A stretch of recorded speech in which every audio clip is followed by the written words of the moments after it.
Një ngjarje shqetësuese është regjistruar së fundmi në Tiranë, konkretisht në Shkozë. Një 20 vjeçare ka hedhur nga balkoni i banesës së saj një send të fortë, i cili si pasojë i ka rënë në kokë një të mituri. Ky i fundit ka mbetur i plagosur dhe është dërguar menjëherë në spital, ku po merr ndihmën e nevojshme mjekësore. Ndërkohë nga ana tjetër, blut e kryeqytetit kanë nisur procedimin penal në gjendje të lirë për shtetasen me inicialet KH.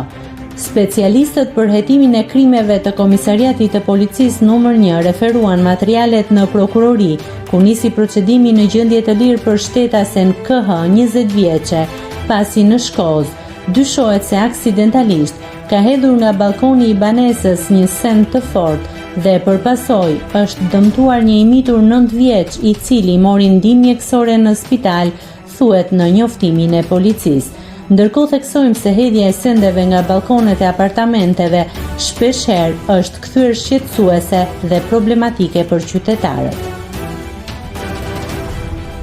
Nëse klikoni mbi butonin subscribe, do t'ju shfaqen të gjitha publikimet tona.